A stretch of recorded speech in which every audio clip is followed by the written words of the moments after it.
Oli. Olis. Ay,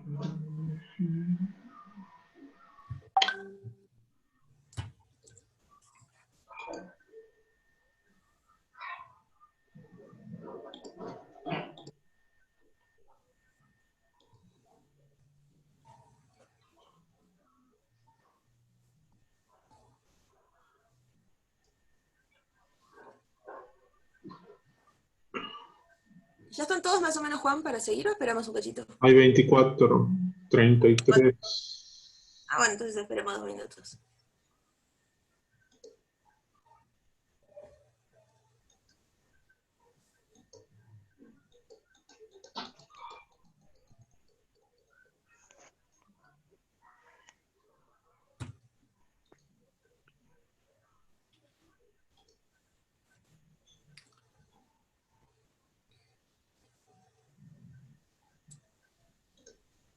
¿Ya está? Sí, empezó. Hay 42. Entonces, lo que le venía explicando es que hay ciertos minerales que son estables con otros minerales que pueden ser amiguitos y hay algunos que no. ¿Sí? Entonces, lógicamente no vamos a encontrar una plagioclasa de tipo anortita, una plagioclasa cálcica con una muscovita, ¿sí? Porque si se fijan, están en lugares distintos de la serie de reacción de Bauer. Ahora es como que, bueno, yo se los explico y está bueno que lo entiendan, pero ustedes no van a ver la aplicación real porque no podemos trabajar con roca por, bueno, obviedades, ¿sí? Pero esa es, digamos, la principal utilidad de la serie de reacción de Bauer, entender que hay ciertos minerales que son afines, que van a estar juntos en las rocas y que son estables, mientras que hay otras combinaciones que no se pueden dar. Entonces eso ayuda mucho cuando uno quiere analizar la composición mineralógica de una roca. Ah, por otro lado, eso también es útil, eh, vieron que yo les decía que lo que más encontramos en la corteza terrestre es el cuarzo. Y no solo por el hecho de que sea el sílice como el de los elementos mayoritarios que componen la Tierra, el más abundante, sino porque es también el más estable en corteza. ¿Por qué? Flecha de temperatura va hacia arriba, ¿sí? ¿Eso qué quiere decir? Que los minerales que están arriba, el olivino, el piroxeno, la plagioclasa cálcica, son estables a temperaturas muy altas. Por lo tanto, los que están abajo, que terminan con el cuarzo, son los que son estables a menores temperaturas. Y lógicamente, cuando nosotros estamos en corteza, ¿sí? O sea, donde nosotros vivimos, y no vivimos en el centro de la Tierra, la temperatura es mucho menor que los 600, 500, 700 grados que tiene una cámara magmática y más. Entonces, bueno, 600, 500 grados abajo, ¿no? En la parte de cuarzo. Entonces, ¿eso qué quiere decir? Que lógicamente el cuarzo va a ser mucho más estable en la temperatura de corteza que un olivino, ¿sí? Se va a alterar mucho más rápidamente. Por eso es que también es mucho más frecuente encontrarlo corteza, ¿sí? ¿Quieres bajar, Juan?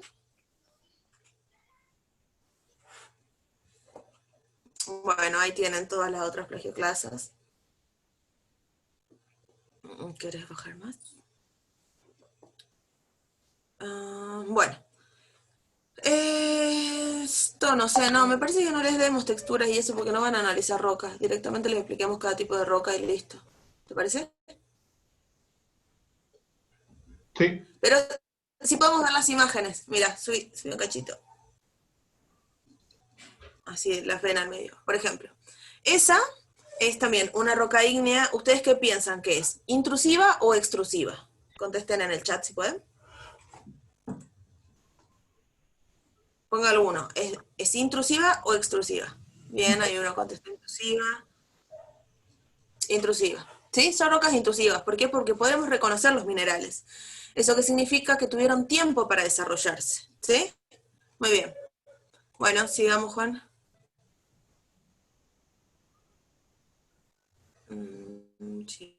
Sigamos. Bien. Esto es súper lindo, pero esto es cómo se ve en un microscopio. Con las rocas, nosotros trabajamos con un microscopio distinto al que utilizan los biólogos. Básicamente es un microscopio que trabaja con luz polarizada.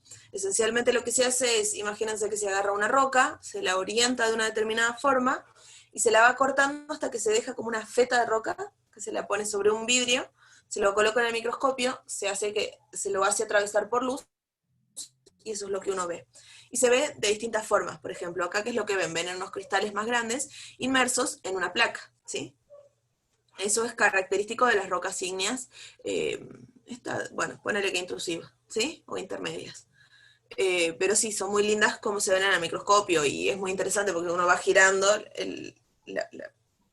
la base del microscopio y van cambiando de color, son como caleidoscopios, son muy lindas para ver en el microscopio.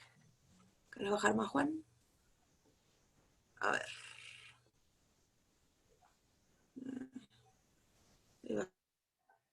Bajando. Y ahí termina. Termina, claro, bueno, con esas tablas sería para que hagan el trabajo práctico. Bien, ¿querés poner el de metamórficas ahora? Dale, ahora vamos.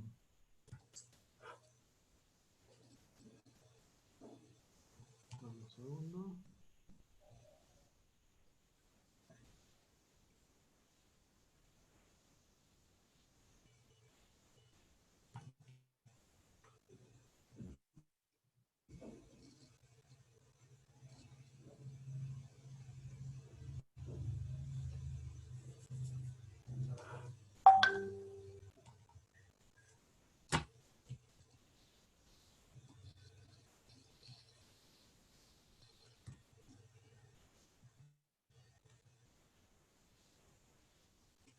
Bien, perdón.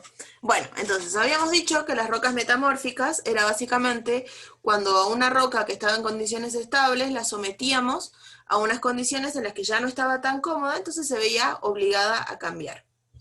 Entonces, a ver, ¿querés bajar un toque, Juan? Ahí tenemos distintas imágenes, ¿sí? Entonces, bueno, el metamorfismo es la transformación de un tipo de roca en otro. Las rocas ígneas, sedimentaria e incluso otras rocas metamórficas pueden experimentar cambios texturales, estructurales y mineralógicos por acción de la presión y temperatura de los fluidos químicamente activos. Tenemos distintos agentes de metamorfismo, o sea, distintos agentes que van a ayudar a que la roca cambie. ¿Sí? Estos son la temperatura, la presión y los fluidos químicamente activos. Estos procesos actúan los tres al mismo tiempo. Sin embargo, el grado de metamorfismo y la contribución de cada agente varía mucho de un ambiente a otro, ¿sí? Entonces, acá podemos hablar ya de los tipos de metamorfismo. Tenemos un metamorfismo de grado bajo, que es cuando las rocas están sometidas a temperaturas y presiones que son ligeramente superiores a las que se asocian con la litificación de sedimentos. O sea, ustedes se acuerdan cuando veíamos en meteorización y erosión, ¿sí? Que el sedimento se transportaba hasta una cuenca donde se iba apilando, ¿sí? Cuando se va apilando se va litificando, se va transformando en una roca sedimentaria. Ese proceso tiene un rango de presiones y temperaturas. Cuando se pasa un poquito de ese rango, ya entramos dentro del campo metamórfico de bajo grado. Por otro lado, tenemos el metamorfismo de alto grado, donde ya hablamos de fuerzas tectónicas extremas y temperaturas próximas a aquellas en las que se funden las rocas. O sea, condiciones mucho más extremas, donde la roca, al estar mucho más incómoda, tiene que cambiar de una forma mucho más drástica, ¿sí? Bien, ¿querés bajar? Bueno, temperatura es quizás el factor más importante, porque proporciona la energía que impulsa los cambios químicos que conducen a la recristalización de minerales. Además, aumenta la capacidad de deformación de la roca afectada, aumenta la movilidad de los fluidos, aumenta la reactividad química de los fluidos presentes en la roca y activa la recristalización de los minerales, ¿sí? La temperatura necesaria para las reacciones metamórficas puede ser provista de cuerpos ígneos emplazados en la corteza, ¿sí? ¿Se acuerdan de esto que yo les explicaba de que a veces una parte del magma como que se mete en la corteza, que está fría, ¿no? Entonces, ¿qué es lo que pasa? Entra algo tan caliente en algo frío, empieza a enfriarse y genera lo que se llama una aureola de contacto, ¿sí? O sea, en todo el contacto que tiene la roca fría con esta que está tan caliente, las rocas lógicamente van a estar incómodas y van a metamorfizar. Tectonismos, lo mismo, cuando hay una subducción de una placa con la otra, cuando dos rocas chocan. Imagínense que son procesos enormes, con muchas temperaturas, con muchas presiones y con fluidos, ¿sí? Entonces, de nuevo, las rocas de estar incómodas cambian. Gradientes geotérmicos. A medida que nosotros vamos profundizando en el perfil de la Tierra, digamos, en profundidad dentro de la Tierra, en las capas de la Tierra, la temperatura es mayor, ¿sí? Es mucho, mucho, mucho más grande. Por lo tanto, a medida que la roca se va hundiendo esencialmente, va cambiando la temperatura y va recristalizando, va cambiando, va metamorfizando. Desintegración de minerales radioactivos, también hay ciertos elementos que son radioactivos y que se van desintegrando y van generando calor y cambios en las rocas. Bueno, el rango de temperatura necesario para producir metamorfismo oscila alrededor de los 150 grados, que es como el inicio del metamorfismo, hasta los 600, 700 grados, que es el comienzo de la fusión generalizada. O sea, si pasamos esas temperaturas, ya empezamos a entrar dentro del campo de las rocas ígneas, no de las metamórficas. ¿Queréis bajar? Bueno, otro factor es la presión. También aumenta con la profundidad. La presión de confinamiento es análoga a la presión hidrostática, ¿sí? Es decir, también llamada de presión litostática. Es decir, que la presión no es en una dirección, sino que es toda igual en todas las direcciones, ¿sí? La presión en el interior de la corteza terrestre causa importantes cambios en las propiedades físicas de las rocas, que las vuelven más plásticas y pueden ser deformadas por movimientos intergranulares. También reduce los espacios ocupados por los minerales, generando un empaquetamiento más denso, y aprieta todo. La presión produce un reordenamiento interno en la roca. Si a esto le sumamos la acción de la temperatura, resultará una importante reorganización mineralógica, estructural y textural que caracteriza las rocas metamórficas. Fluidos químicamente activos. Los fluidos, líquidos y gases que percolan a través de la red intragranular de una roca incrementan la recristalización, actuando como solvente y acelerando las reacciones químicas. Lo más frecuente es que sea agua que contenga iones en solución, dióxido de carbono. Estos compuestos tienen generalmente pequeñas cantidades de ácido clorhídrico, fluorhídrico, que aumentan el poder disolvente, ¿sí? Básicamente es como que es poder disolvente, y lo que hacen los fluidos es como acelerar los procesos, digamos. Los principales agentes serían como que la presión y la temperatura, pero la presencia de fluidos ayuda muchísimo a que este proceso sea más rápido y más efectivo. Bien, ¿querés bajar? No importa. Baja nomás. Bien. Metamorfismo. Tenemos una roca sedimentaria ígnea metamórfica, ¿sí? A la izquierda. Bien, que no tiene nada. Metamorfosis, ¿qué nos da? Presión y temperatura. ¿Y qué es lo que nos queda? Una roca metamórfica. Dentro de las primeras rocas metamórficas que podemos nombrar, tenemos los gneiss, el mármol, el esquisto, la filita, ¿sí? O todo lo que sea meta. Meta significa que es algo que cambió, una meta cuarcita, una meta pelita, ¿sí? Es una roca y le ponen el meta para indicar que es metamórfica. Rocas ígneas no les nombré. No, sí, el granito y el basalto, es lo más importante. Bien, hablamos ya del metamorfismo del contacto, ¿sí? Que es cuando se mete este magma en la corteza y genera una aureola de contacto y se deforma, se metamorfiza ahí en ese bordecito. Baja un cachito.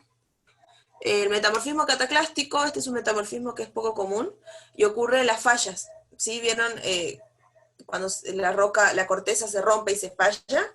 Bueno, ¿qué es lo que pasa? En ese movimiento hay mucha temperatura y sobre todo hay mucha presión. Entonces es un metamorfismo muy localizado, muy específico, donde lo que se ve son muchos pedacitos de roca toda rota y como apresionada, así como, se forma lo que se llama harina de falla, así que es como que una fricción tan marcada que genera como un sedimento muy, muy finito y que se metamorfiza, ¿sí? Se vuelve duro y genera estas rocas muy específicas, las milonitas, la cataclasita, que nos está mostrando esto, una roca rota y como que fallada, ¿sí? Pero es muy específico, digamos. ¿Quieres bajar más? Bien, este sería como el más importante, el metamorfismo regional. El metamorfismo regional se va a dar en áreas muy amplias de la corteza, ¿sí? ¿Y con qué tiene que ver? Con los grandes procesos de las placas tectónicas, ¿sí? Entonces, por eso se referencia a regional. ¿Qué ocurre? Que en todo este sector donde hay subducción, por ejemplo, de placas, todo esto está muy sometido a presiones y temperaturas y demás. Entonces, el metamorfismo va a abarcar a grandes escalas, ¿sí? Y se llama dinamotérmico porque tiene tanto el efecto de la temperatura como dinámico, es decir, del movimiento, de las presiones.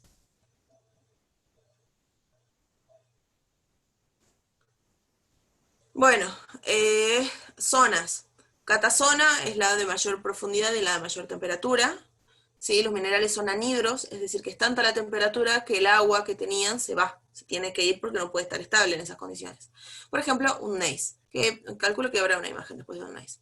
Después tenemos la mesozona, que es intermedio entre 300 y 500 grados de temperatura, y hay algunos minerales que van a permanecer hidratados, mientras que otros no van a estar anhidros.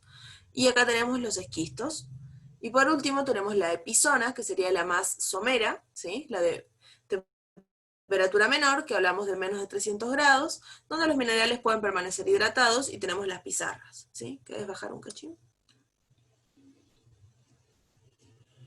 Bueno, ahí vemos, no, ahí ese arriba. Esto que se ve a la derecha es lo que se llama facies, ¿sí? Facies metamórficas, facies de clogita, de esquistos azules, de esquistos verdes, anfibolita, pero es como una cosa mucho más geológica y específica. Es para que lo vean también, esto de cómo ciertos compuestos químicos, ciertos minerales, son amiguitos con unos minerales y no con otros, y con unas temperaturas y no con otras, ¿sí? No es como que todo mezclado anárquicamente. Por otro lado, acá vemos cómo tenemos, por ejemplo, en el cuadrito de la izquierda, vemos la roca original, donde podemos tener un basalto, que es masivo, o una arcilita, que tiene como esas pequeñas liñitas, ¿sí? Entonces, ¿qué es lo que pasa?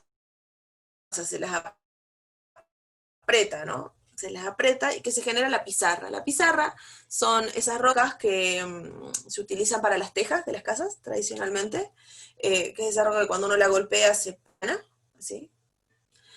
¿Por qué se parte plana? Porque justamente los minerales, como sufrieron una presión orientada, se orientaron de una forma. Entonces, tiene todos los minerales como acostaditos, entonces ¿cómo se va a romper? Y así, ¿sí?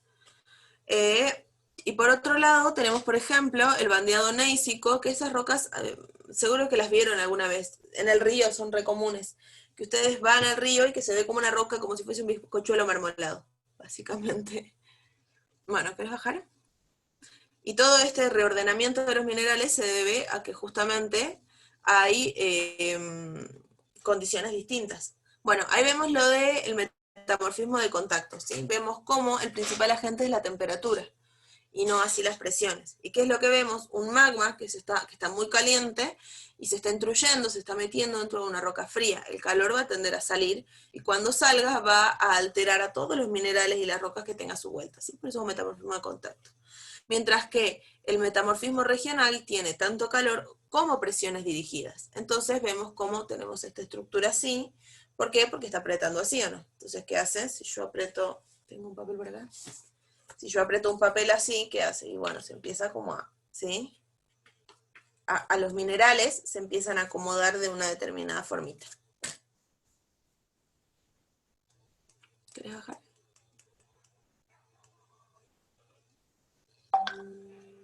No, eso sigue siendo dentro de facies. No, tampoco. Quiero ver si muestra las rocas después. Pizarra, esquisto, gneiss. Texturas. Bueno, textura granoblástica. A ver. Ahí ven también cómo los minerales como orientados, cómo están siguiendo una serie, una liñita, ¿sí? Eso es también por el efecto de la presión, ¿sí? A ver, ¿querés bajar más?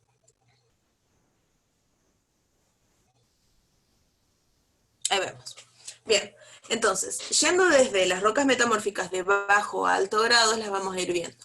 Las de más bajo grado habíamos dicho las pizarras, ¿sí? Ahí ven una foto de una pizarra, ven que esa roca que yo les digo que la rompen y se parte así como plana. Y la característica que tiene la pizarra es que todavía se pueden observar como relictos, como ciertas cosas que quedaron de la roca original, ¿sí? No de la roca metamorfizada, que normalmente es una roca sedimentaria. Entonces, esa es la pizarra, la de menor grado. Vean su apariencia, vean cómo no hay bandas claras y bandas oscuras, cómo es, pareciera como suavecita, ¿sí? La siguiente, cuando ya empieza a aumentar más la temperatura, es la filita. La filita, en la foto no se aprecia, pero la filita cuando uno la mueve, brilla un montón, es como si estuviese satinada, como no sé, una cosa así. Como si fuese una seda, así brilla. ¿Y qué es lo que pasa ahí? Ahí lo que pasó es que la roca originalmente tiene unos minerales que se llaman muscovita. Esos minerales, ay, yo tengo una muscovita, wow. Esos minerales son como brillantes, Entonces, cuando aumenta la temperatura, esos crecen. Entonces, en la pizarra no lo vemos todavía, pero cuando ya aumentó la temperatura como filita, ese mineral que era chiquito estuvo cómodo, entonces se hizo más grande. Al hacerse más grande, ¿qué pasa? Brilla más y le da esta apariencia satinada a la roca. La que sigue. Esquisto. En el esquisto, estas partecitas brillantes ya se ven, ya se puede diferenciar una de la otra. No se ve como un aspecto brillante, sino que vemos un brillo, dos brillos, tres, así, ¿sí? Y no necesariamente lo que recristaliza tienen que ser las micas, que son estos minerales brillantes, sino que pueden ser otros elementos. Pero lo que se ve en sí es como una textura, como si fuese algo liso con motas, ¿sí? Con puntos, ¿sí? Eso es un esquisto. ¿Querés bajar?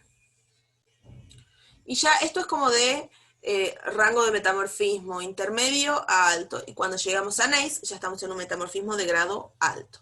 Miren cómo acá se separan las bandas oscuras de las bandas claras. ¿Esto qué quiere decir? No solo que hubo una presión para que queden con una forma orientada, sino que también llegó una temperatura tan alta que los que eran de temperatura más alta se fueron con los de temperatura más alta y los que eran de temperatura más baja se fueron con los de temperatura más baja. ¿Sí? Se separan químicamente, mineralógicamente, por el hecho de que ya están en estas condiciones más extremas, ¿sí?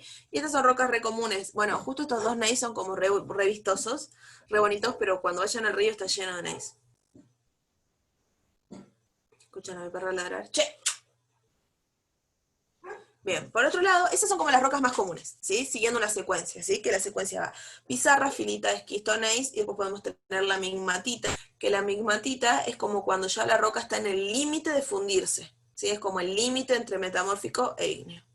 Por otro lado tenemos el mármol. El mármol es como una roca bastante famosa. Esta es una roca que normalmente ocurre cuando tenemos una roca carbonatada, ¿sí? Una roca, una caliza, una dolomía, que se metamorfiza por metamorfismo de contacto. Entonces, ¿qué es lo que obtenemos? Una roca un poco más dura, que es el mármol, ¿sí? Que es la roca blanca de la que se hacían típicamente todas las mesadas. ¿Querés bajar? Cuarcitas, estas son rocas durísimas, durísimas, durísimas, porque si se acuerdan, habíamos visto cómo el cemento silicio era el más resistente. Bueno, el cemento silicio, el silicio es cuarzo, entonces estas son cuarcitas, son rocas completamente compuestas de cuarzo, y que al estar metamorfizadas, están empactadas, entonces están como súper apretadas, no tienen espacios vacíos entre grano y grano, entonces son rocas como durísimas, ¿sí? ¿Querés bajar? Pizarras de nuevo, ¿sí? Vemos de vuelta, filitas que en una foto parecen iguales, pero si ustedes la pudieran ver se darían cuenta que una tiene brillo y la otra no. Esquisto, y en la imagen de la izquierda, esa que es como oscura, se ven, si prestan atención, como los puntitos que yo les digo, que se llaman motas, que caracteriza el esquisto. Y baja, ahí, exactamente, esos puntitos que les muestra Juan. Y ahí vemos el gneiss, y si miran el que está a la derecha, que es como lo más común, es una roca que probablemente hayan visto más de una vez, ¿sí? Y por último, no, bueno, no sé si por último, pero bueno, abajo nos está mostrando un mármol, ¿sí? Que son esas rocas como claras, a veces pueden ser verdes, inclusive hay mármoles negros, pero digamos, típicamente lo asociamos como si fuesen claras, como las mesadas. Pero en realidad la mayoría de las mesadas no son de mármol, sino porque el mármol, al ser carbonático, el carbonato se disuelve con el agua. En realidad no es un material resistente ni útil realmente para las mesadas y demás. Por eso las mesadas actualmente se hacen más de granito que de mármol, porque el mármol se arruina con el tiempo. Y abajo tenemos la cuarcita. Termina Juan. Y ahora, por último, vamos a ver las sedimentarias. ¿Hasta ahora tienen alguna duda? Pónganla en el chat o hablen como quieran.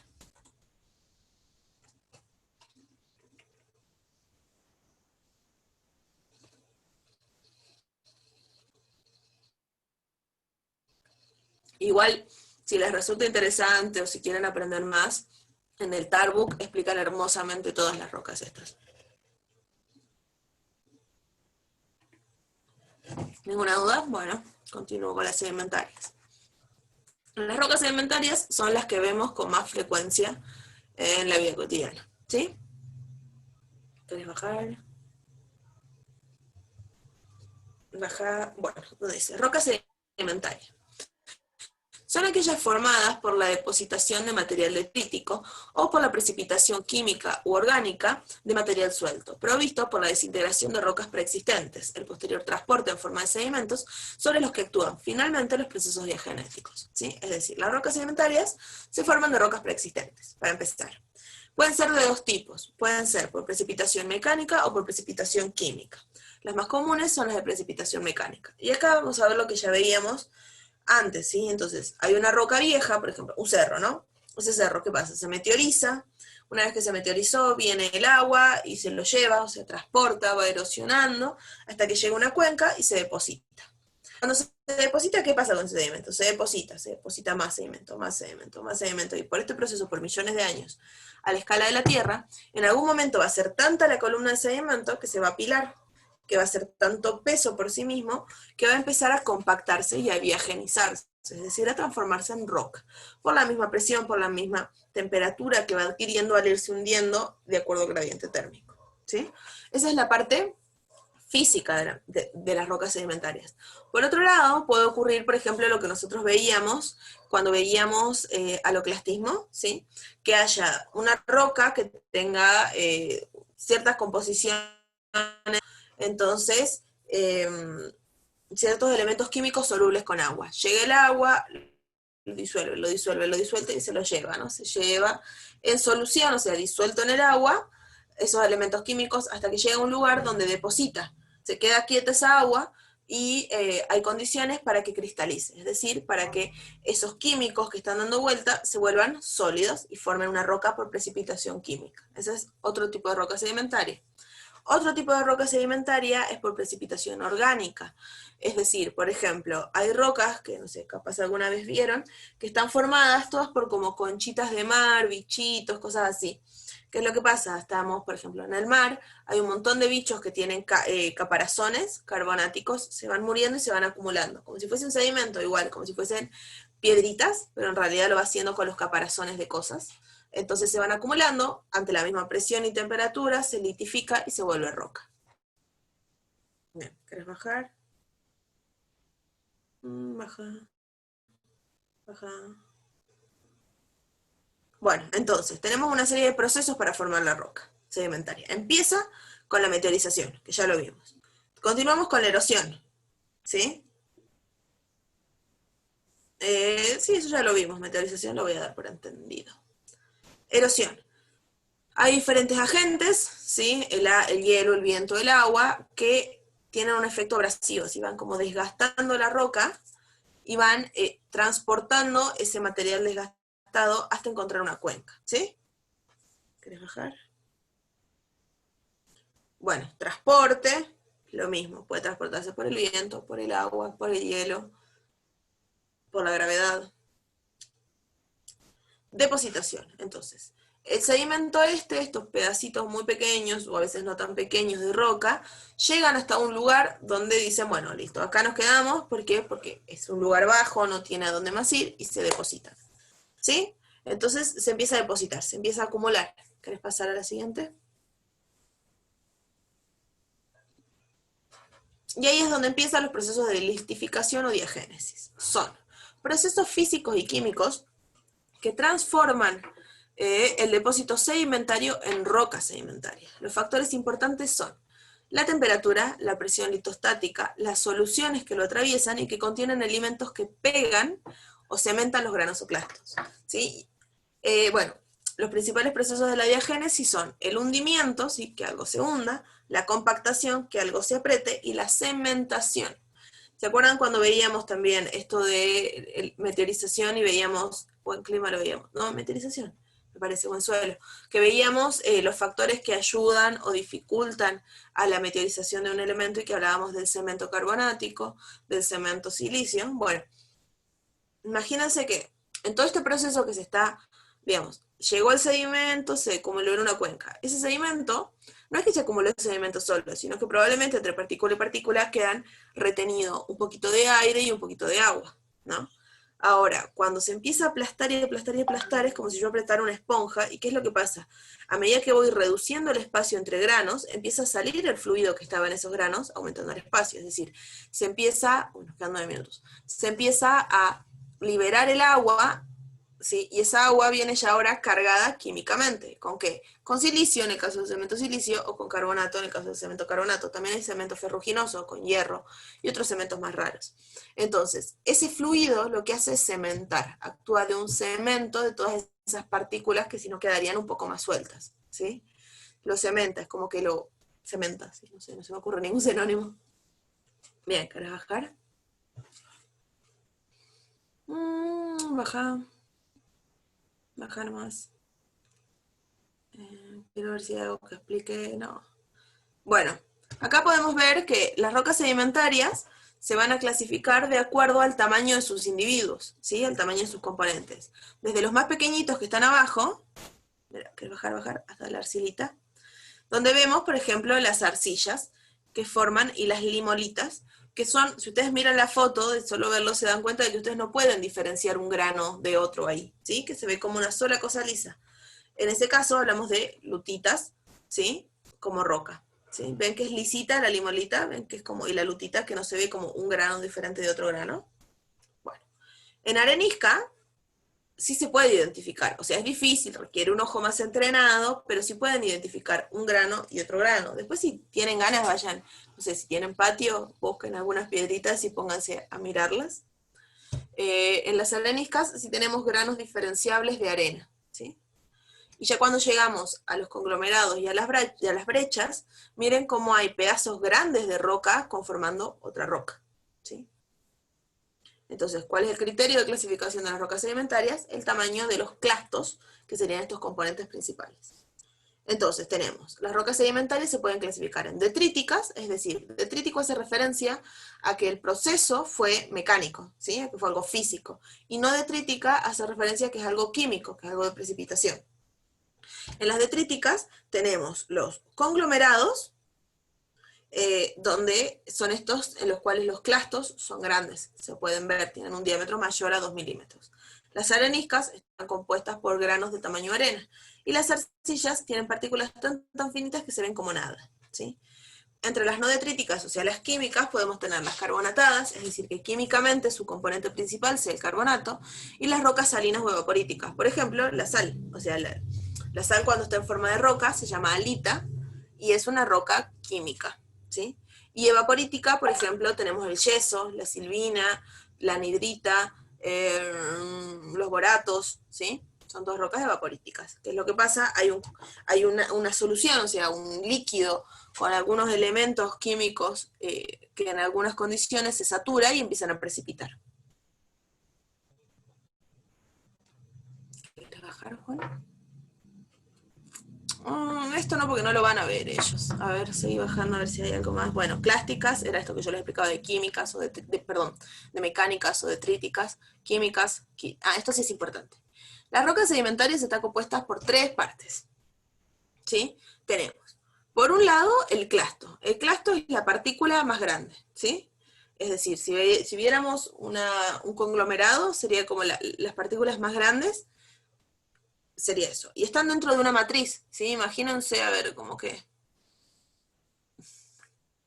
no sé cómo que podría ser. Imagínense como en las imágenes que vimos antes, ¿sí? Una partícula grande inmersa como en una masa de algo, esa masa es la matriz. Y el cemento no lo vemos, pero lo podemos inferir, ¿sí? No lo vemos, porque está cubriendo toda la roca, está en medio de todos los granitos y no se ve. ¿Cómo se infiere? Si yo lo toco y me doy cuenta de que es algo muy duro, de que no hay forma de que yo lo rompa, voy a decir que es un cemento silicio, ¿sí? Pues es algo muy duro. Si yo veo que no está tan duro y que si le tiro un ácido en particular y reacciona, es un cemento carbonático.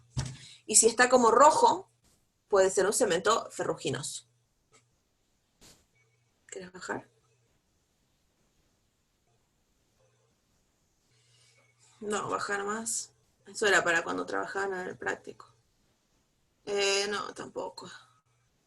Mm, mm. No. Esto ya lo vieron, ¿o no? No.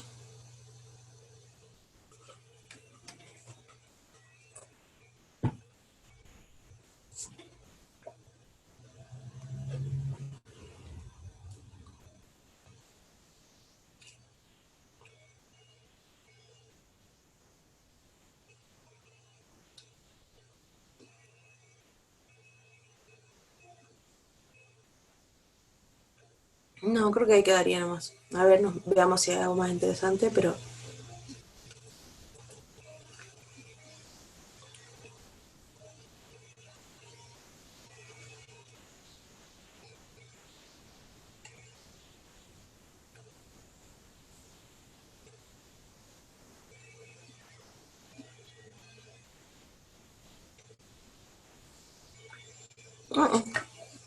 Bueno, entonces, en resumen, las rocas son formadas por procesos naturales, son sólidas, están compuestas normalmente por más de dos minerales, pero hay algunos casos en los que están compuestas por un solo mineral. ¿Qué más podemos decir? Tienen que tener composiciones químicas y mineralógicas relativamente estables, ¿sí? Es decir, que no puede estar cualquier cosa mezclada con cualquier cosa. Tenemos tres grandes grupos de rocas, que son las rocas ígneas, metamórficas y sedimentarias, que conviven dentro de lo que se llama el ciclo de las rocas, ¿sí? Este ciclo de las rocas lo que significa es que cualquiera de estas rocas se puede transformar en otro tipo de roca, es decir, una roca sedimentaria se puede metamorfizar y transformarse en una roca metamórfica. Una roca metamórfica se puede fundir y transformarse en una roca ígnea. O bien puede erosionarse, meteorizarse y volver a transformarse en una roca sedimentaria, ¿sí? Y esa sedimentaria hundirse y transformarse constantemente. Todas se pueden transformar en todas, ¿sí? Teníamos, por un lado, las rocas ígneas, son las rocas generadas a partir de la solidificación de un magma, ¿sí? Estas, si solidifican muy rápido, forman las rocas extrusivas o volcánicas. Si solidifican más bien lento, le dan tiempo de desarrollo a los minerales y pueden formar rocas intrusivas, ¿sí? O plutónicas, se les llama por Plutón, que es el dios de las profundidades.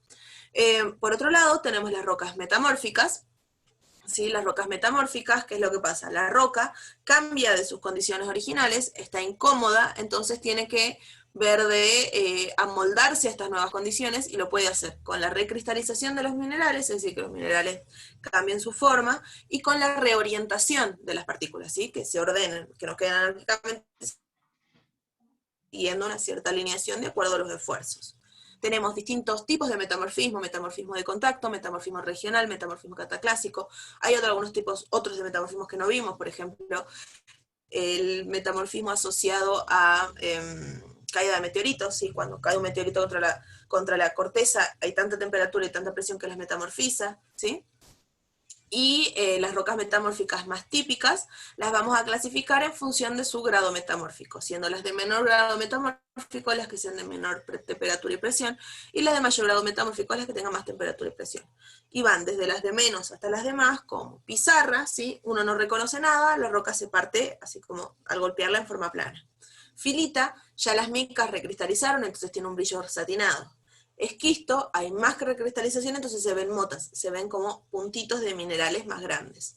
Gneiss ya se ve como este bizcochuelo marmolado porque ya los minerales aumentaron su tamaño y se segregaron, se fueron los oscuros con los oscuros, los claros con los claros. Y ya en una condición más extrema, que no lo vimos, podemos hablar de la migmatita, que es el límite entre metamórfico e ígneo. Por último, tenemos las rocas sedimentarias. Estas son las más abundantes en corteza, y se van a generar siguiendo una serie de procesos, ¿sí? Que van a ir desde la meteorización, erosión, transporte, depositación y diagénesis. Los anteriores ya los vimos todos, ¿no? La diagénesis en sí lo que hace es transformar este sedimento suelto en una roca, a través de tres procesos, ¿sí? El proceso eh,